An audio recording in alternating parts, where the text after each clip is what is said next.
There is a young Southeast content creator called Sister Equitos.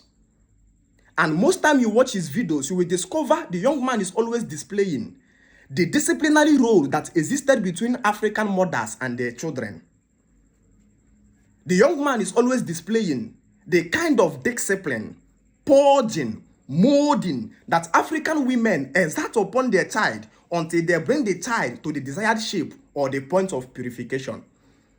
Because African mothers understood perfectly that the child they gave birth to is like a clay in their palms, and it is their duty and their role to mold the child to the desired shape they want.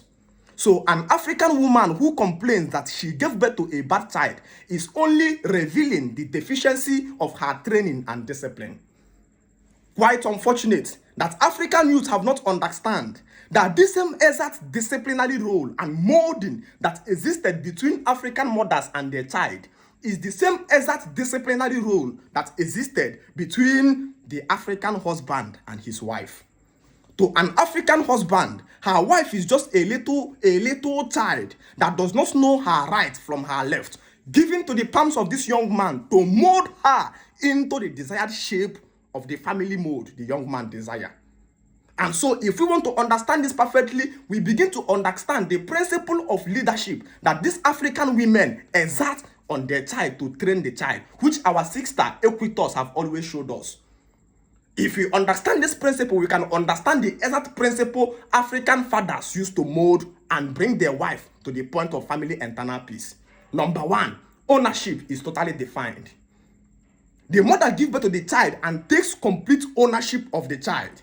The mother determines for the child when to act, and when the mother makes decision for the child and tell the child what the woman decides. Unlike the West, where you will go today, you will discover an average Western woman, an average England woman, an average American woman cannot force the child to do anything, cannot beat the child, cannot force the child into any decision. The mother only suggests to the child, and the child deliberates to either select it or leave it. The mother have no interference because the child is owned by the government, not the mother. But in African context, an African mother takes complete ownership. She determines when the child will eat, when the child will go out and come back, the type of friend the child will mingle with, the kind of words the child will even speak. Complete ownership and boundaries of ownership was defined, and leadership. So the first job an African man does who marries a wife is to define ownership for the woman. This is your boundaries in this house. This is my rules. This is how to live in my compound. The man starts first by taking full possession of ownership upon his wife. Because in Africa, family follows chronology leadership. So an African woman owns the child, the husband owns the wife. The problem we have today is that an African woman wants to enjoy that entitlement, that benefit that comes with an African woman owning the child, and doesn't want the husband to own her. So the first fight that African men are fighting today is the fight of ownership in their family. I came to deactivate you from the family of trouble you have today. If the boundary of ownership is defined, you have come into the point of internal peace of mind. And how does it happen? Number one, you deactivate any ideology that keeps your wife to you as your partner. You deactivate any ideology that keeps your wife to you as both parties. That you want to make decision in your house and they will ask you go and consult both parties. The same way there is no mother who consult the child to make decision in the house. The mother decide and tells the child in Africa. The same way the man decide and tells his wife. Ownership, boundaries of ownership.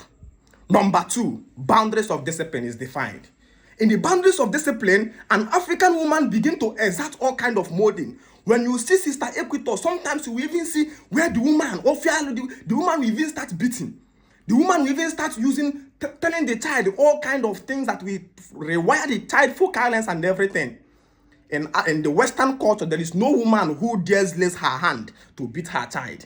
But in Africa, African woman does that job of purging and purification.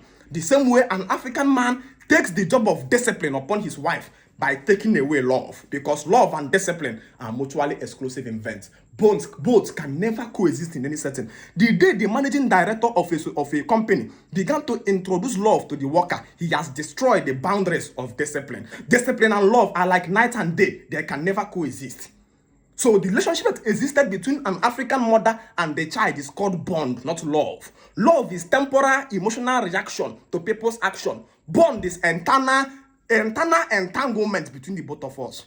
So the same relationship that exists between our husband and our wife is bond, not love. When bond is there, you can discipline. The same way our mothers beat us, even though they are bonded to us. The same way an African man penalizes his wife who refused to live by his disciplined role of his house by taking away love. When love dies upon you, automatically your sense of leadership opens. The day I met you in my WhatsApp school, the first work I do is to chase all love away from you.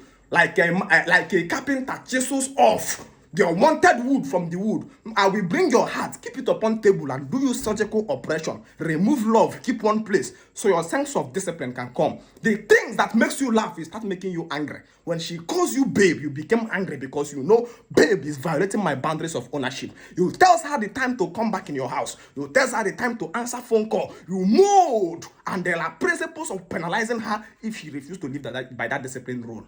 Follow me carefully. Number 3, there is no African woman who wants to give birth to only one child, because one and only child truncates submission. If a woman have one and only child and the woman want to beat the child will say, oh, I will go and kill myself. The mother will start rejecting. The woman doesn't want to lose her one and only child. But if the child has 6 or 7 and the child says, I want to go and kill myself, the mother will ask the child, is it this afternoon or tonight?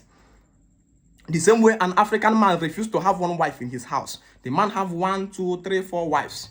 And all these wives were kept in the house on the point of gender segregation. It deactivates fight and competition. A man remains equal with his wife until the man add an extra wife. It is that extra wife that is going to separate the man from competing with the woman and push the man as the king. Because there is no king with one subject. I came to challenge you this morning. As you are watching Sister Equitos relationship, showing us the relationship between African mothers and their child, understand that this is the same job that exists between an African husband and the wife. And if you fail in this role of discipline, you are going to raise a pampered, spoiled wife. And the same way pampered, spoiled children kill their mother is the same way pampered, spoiled wife will kill you. Remove love from your heart, come in the point of gender segregation. Let's prepare you like a yam seedlings. Cook you like a yam porridge so you can take the family of internal peace. So when you finish watching Equitor showing us this thing, the question is, who are you watching that shows you about family? Are you watching Pella and Jarvis? That then you are God, you are a gunner. Because you are going to raise a woman who is going to kill you. Are you watching Odogu Bubu and Aisha? Join me in African Renaissance. If you come in my WhatsApp school, I will cook you like a yam porridge and put upon you the instinct of leadership. If you see a man that laughs too much, the man have not understand the meaning of life. Life is very, very brutal. When you see that woman, the young man opening his teeth before a woman, that young man have not understand the weight of grave of danger. He is laughing before. An African man never understand that there is no woman who love a man until you take that to your wife outside Nigeria. Once the woman land in America or in England, you will discover contextually that love is just emotional reaction to people's current action. When her eyes is exposed, you will see the real texture. If you want to read this internal peace of mind and family leadership, join me in my WhatsApp school. How we put your family leadership in your palms. If you want to register in this our WhatsApp school, message my PA. My PA number is 091 100 79278. 091 100 79278. Come and possess your family leadership and internal order in your palms. Thank you so much.